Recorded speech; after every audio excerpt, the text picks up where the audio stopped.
हाँ तो दोस्तों, मैं आप लोग के लिए जो यहाँ से लेके आ चुका हूँ अर्धवार्षिक परीक्षा विषय हिंदी कक्षा 8 के लिए। तो अगर आप लोग भी एक छात्र हैं तो मैं आप लोग के लिए यहाँ से पेपर लेके आ चुका हूँ जो कि आपकी परीक्षा में 100% आने वाला है। तो और आप लोग अब यह सोच रहे हैं कि हमारे परीक्षा में 100% कैसे आएगा, तो मैं आप लोग को ये बता देना चाहता हूँ कि आप लोग का पेपर जहाँ से बन के आता है, क्योंकि वहीं से मैंने यहाँ पर पीडीएफ को डायरेक्ट यहाँ पर मंगा लिया है। तो आप लोग यहाँ पर ये देख सकते हैं कि आपकी परीक्षा में आने का इसका चांस 100 से 100% है। तो आप लोग हमारे इस वीडियो को कंप्लीटली वॉच करिए और इन सभी प्रश्नों को तैयार करके जाइए, क्योंकि यही पेपर आपकी परीक्षा में आने वाला है। तो चलिए हम लोग यहाँ पर वीडियो को बिना देर को तो वीडियो को स्टार्ट करते हैं और यहाँ पर आप लोग को बताते हैं कि आप लोग को यहाँ पर कौन कौन सा यहाँ पर प्रश्न आपकी परीक्षा में आने वाले हैं।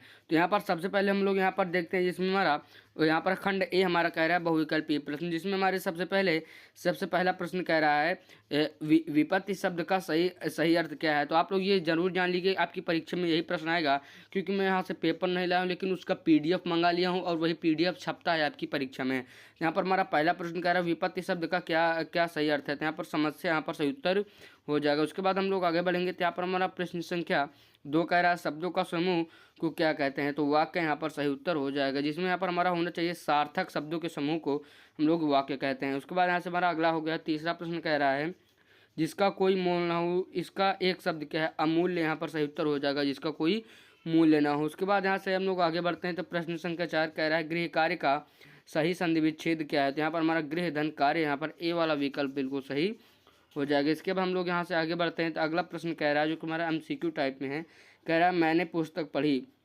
वाक्य का काल बताइए। तो यहाँ पर हमारा जो इसका काल सही वाला होगा वो बी वाला भूतकाल यहाँ पर हो जाएगा। तो अब हम लोगों ने यहाँ पर अपना एमसीक्यू यहाँ पर कंप्लीट कर लिया है। तो अब हम लोग यहाँ पर लिखने वाले प्रश्न की ओर बढ़ते हैं। तो यहाँ पर हमारा सबसे पहला कह रहा है अपठित गद्यांश पर आधारित प्रश्न के उत्तर दीजिए। तो यहाँ पर आप लोग को सबसे पहले इसको अच्छी प्रकार से यहाँ से पढ़ लेना होगा। यहाँ पर जो आप लोग को एक यहाँ पर पैराग्राफ दिया गया है, इंग्लिश में पैराग्राफ होता है, आप लोग यहाँ पर इसको देख लीजिए। यहाँ पर आप लोग इसको जब देख लेंगे, यहाँ पर हमारा प्रश्न संख्या 6 कह रहा है मनुष्य का जीवन कैसे भरा होता है। तो आप लोग को ऊपर वाली स्टैंजा से पढ़ के इसके उत्तर दे देना। उसके बाद 7वां प्रश्न कह रहा है कौन आगे बढ़ता है। उसके बाद 8वां प्रश्न कह रहा है सफलता कैसे प्राप्त की जा सकती है।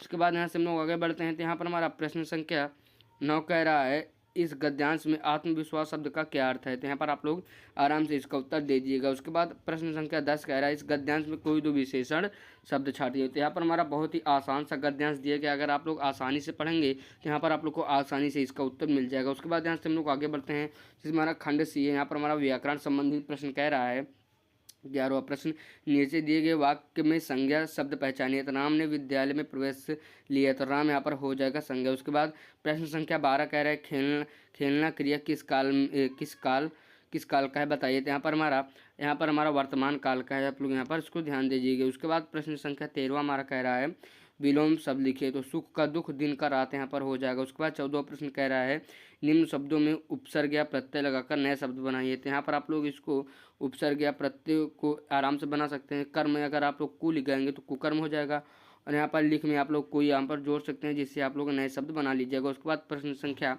15 कह रहा है दिए गए वाक्य को शुद्ध करके लिखिए। तो यहाँ पर वह बहुत दिनों से बीमार है, तो आप लोग को यहाँ पर इसको शुद्ध करके लिखना होगा। उसके बाद यहाँ से हम लोग आगे बढ़ते हैं। तो प्रश्न संख्या यानी खंड डी में हमारा कह रहा है, जिसमें हमारा प्रश्न संख्या 16 का पहला कह रहा है मेरे प्रिय शिक्षक पर 5 पंक्तियाँ लिखिए, अथवा कह रहा है दूसरा गाय पर 5 वाक्य लिखिए, जो कि हमारा एक निबंध के रूप में दिया गया है। उसके बाद प्रश्न संख्या 17 कह रहा है अपनी गर्मी की छुट्टियों का विवरण लिखिए, अथवा कह रहा है एक दिन बिना बिजली के इस विषय पर अनुभव साझा कीजिए। तो यहाँ पर आप लोग को इसको बताना होगा। उसके बाद यहाँ से हम लोग आगे बढ़ेंगे।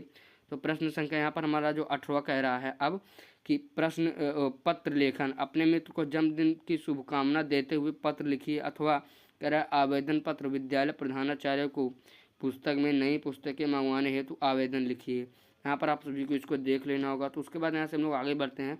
तो प्रश्न संख्या 19 कह रहा है जल ही जीवन है विषय पर 5 पंक्तियों में अनुच्छेद लिखिए। उसके बाद 20वां कह रहा है एक लघु कथा जिसमें कोई सच्चाई की जीत का संदेश।